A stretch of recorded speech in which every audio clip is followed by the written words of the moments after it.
Tiffany Stratton haters need to understand this, and in this video I'm going to tell you exactly what they need to understand and why y'all need to back off. I'm tired of this. Look, Tiffany Stratton, she is on the top of the mountain on Friday Night SmackDown, winning the Women's Championship this past week, and Tiffany Stratton is going to be someone that is a influential name on the main roster, and it's something which I'm tired of seeing when it comes to you guys and hating on her. Now look, there are supporters, there are some who think that she's overrated, there's some that think that she's underrated, and some think that she is exactly where she needs to be. But the thing is, Tiffany Stratton, since coming to WWE, she has always been booked in a prominent spot. She's always been protected, whether it be her NXT days or her main roster days. Heck, in the last, 6 months or so, she's been aligned with Nia Jax, a former women's champion. Now, everything kind of breaks down like this.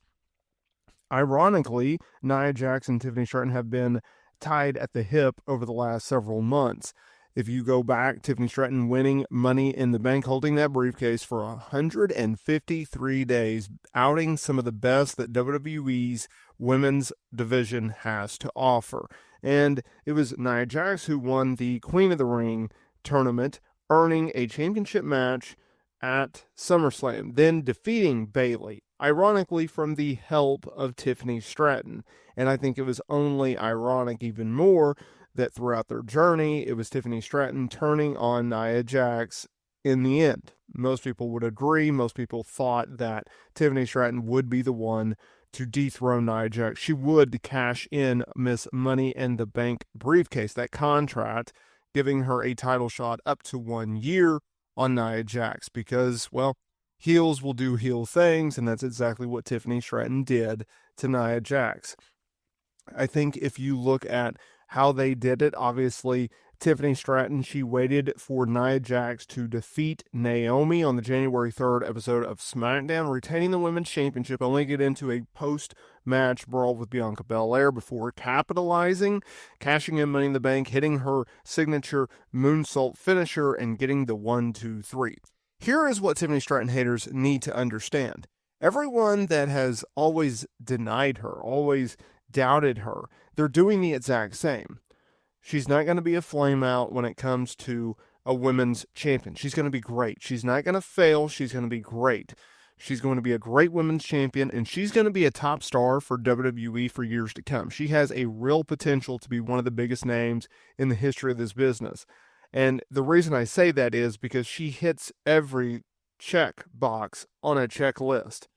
The look, you got it. Charisma, yep. In-ring ability, she's only getting better. She has the quality of what it takes to get over a message when it comes to a promo, and she is one of the best heels that they have. And since her NXT days, they've always protected her, and they've done so on the main roster as well. Think about it.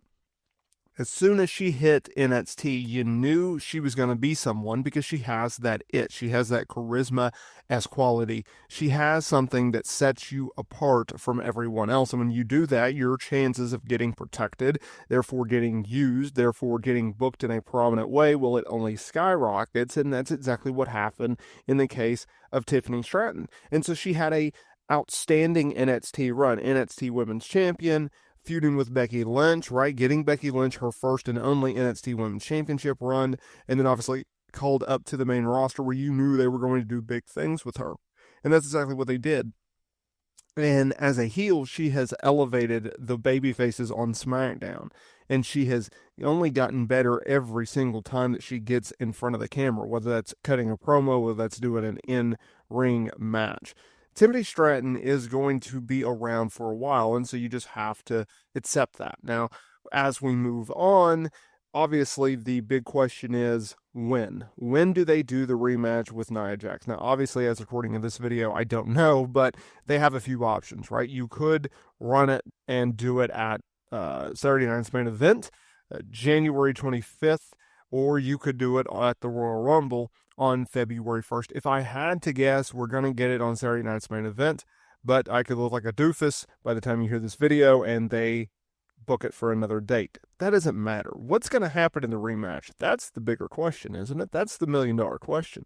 Because there's some that are going to say, well, Nia Jax is going to win back the championship. And I say, how long have you been watching pro wrestling? And then I will see others like myself who think that Tiffany Stratton is actually going to hold this title for quite some time. I think she's going to go over Nia Jax in that rematch. I think it's going to be a competitive match. An interesting dynamic of this is not the outcome, because I think Tiffany Stratton is going to win that match. I think she's going to retain that championship, and I think she's going to beat Nia Jax.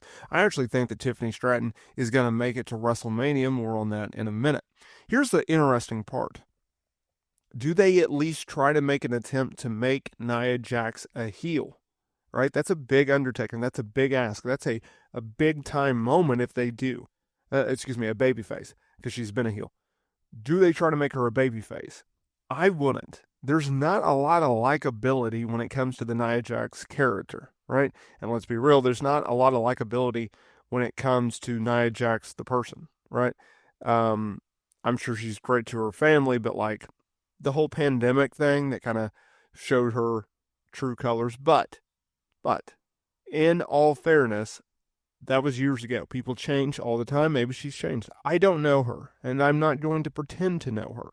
I'm just going to say from a character standpoint, I don't think she makes the best baby faces. I think she would agree with that.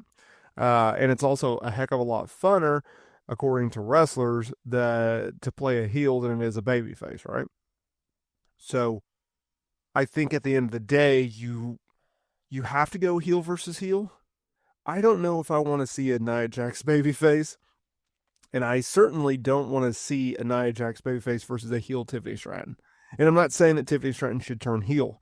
I don't think that. I think you go with the rare instance, and I'm not a huge fan of heel versus heel because the in-ring psychology just makes no sense, and they just go out there and try to have like the best match possible, which is fine, but after a while it gets repetitive if it's a long match. I don't think Tiffany Stratton versus Nia Jax will be a long match. Therefore, I'm not necessarily that concerned about it. And that they'll keep it, 12, 14, 15 minutes, depending on where they book it, right? If it's PLE, that time frame makes sense. If it's a TV on SmackDown, that makes sense. Saturday Night's Main Event, a little bit shorter. And when it comes to Tiffany Stratton making it to WrestleMania, here's the reason why I think so. There's no real reason to take the title off of her. Especially if you want to get a babyface as a champion, and you could make her a transitional champion if you want. That's kind of the role of a heel anyways, trying to get it to the Nets babyface. Who you put in that spot, I don't know. All right, you could call up talent from NXT. You could put a Bianca Belair in that role, since we don't know what's going on with Jade as of the recording of this video. So there's a lot of interesting spots. There's a lot of interesting opportunity for Tiffany Stratton, but she's going to be fun. She's going to be a great women's champion.